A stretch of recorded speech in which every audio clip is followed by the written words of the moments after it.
Hai, kembali lagi bersama dengan kelompok kami, kelompok 7.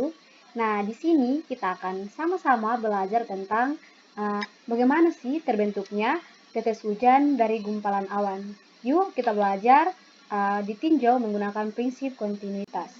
Perkenalkan, saya Resa Ruinti Oli bersama dengan teman saya Yasinta Yolanda Wambaru. Oke, di sini yang pertama kita akan melihat tujuan pembelajaran yang akan kita capai pada pembelajaran kali ini.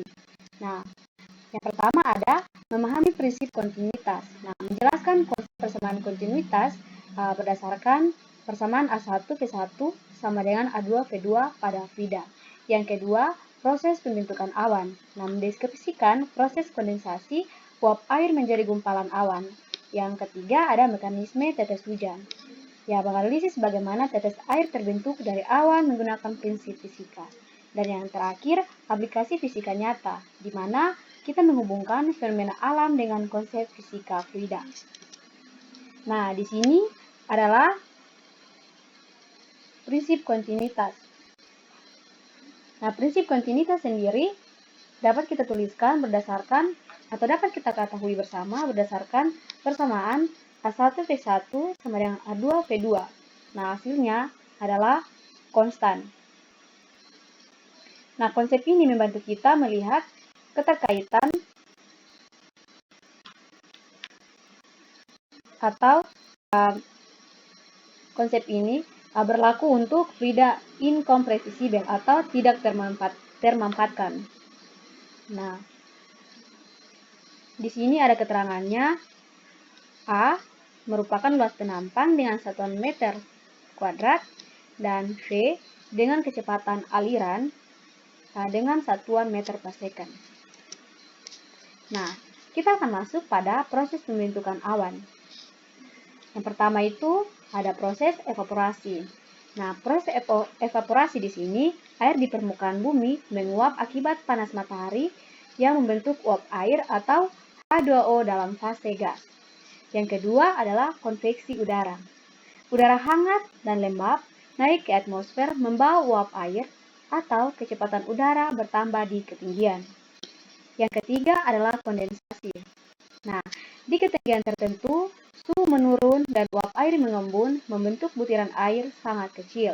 Nah, ini biasa kita sebut dengan droplet. Dan yang terakhir adalah gumpalan awan, di mana jutaan droplet berkumpul membentuk awan dan penampang aliran besar dan kecepatan uap air kecil. Nah, yang di sini kita akan bahas tentang prinsip kontinuitas. Nah, prinsip kontinuitas di sini kita akan pelajari bersama berdasarkan analisis fisika. Di mana yang pertama, di dalam awan, droplet bergerak dalam penampang luas dengan kecepatan rendah. Yang kedua, ketika butiran air saling bergabung, atau biasa kita sebut dengan coalescence, nah, penampang aliran efektif mengecil. Nah, teman-teman bisa lihat rumusnya di sini. Dan yang ketiga, prinsip kontinuitas atau A1V1 sama dengan A2V2. Karena A2 mengecil, maka V2-nya meningkat drastis. Yang keempat, tetes hujan jatuh dengan kecepatan terminal yang jauh lebih besar dari kecepatan awal droplet.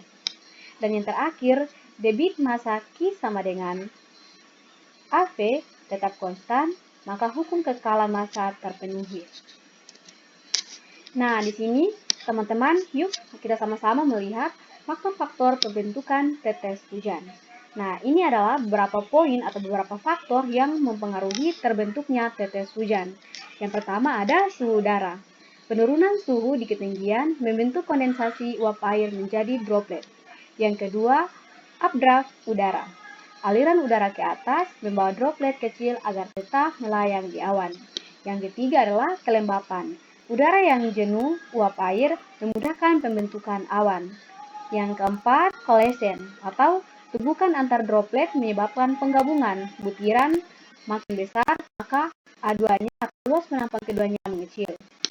Dan yang kelima adalah inti kondensasi, di mana partikel debu, garam laut atau aerosol berfungsi sebagai tempat menempelnya droplet. Dan yang terakhir adalah gravitasi.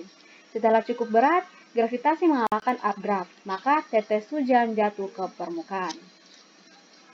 Nah, di sini adalah peta konsep hujan dan prinsip kontinuitas. Nah, teman-teman bisa membacanya sendiri. Ada evaporasi dan penguapan, ada collision droplet, kecepatan bertambah, tetes hujan jatuh, dan kondensasi, dan awan. Nah, ini bisa teman-teman pelajari prinsip kontinuitas secara garis besar. Dan yang terakhir, kita akan masuk pada kesimpulan. Yang pertama, prinsip kontinuitas menyatakan A1V1 sama dengan A2V2, yang artinya debit aliran fluida selalu konstan. Yang kedua, di dalam awan, droplet kecil bergerak lambat dalam area yang luas, yaitu A1-nya besar dan V1-nya kecil. Yang ketiga, collision mengecilkan penampang efektif, sehingga V2 meningkat drastis. Yang keempat, tetes hujan yang jatuh merupakan wujud nyata berlakunya hukum kekekalan massa fluida. Dan yang terakhir, fenomena alam seperti hujan dapat dijelaskan secara kuantitatif dengan fisika dasar.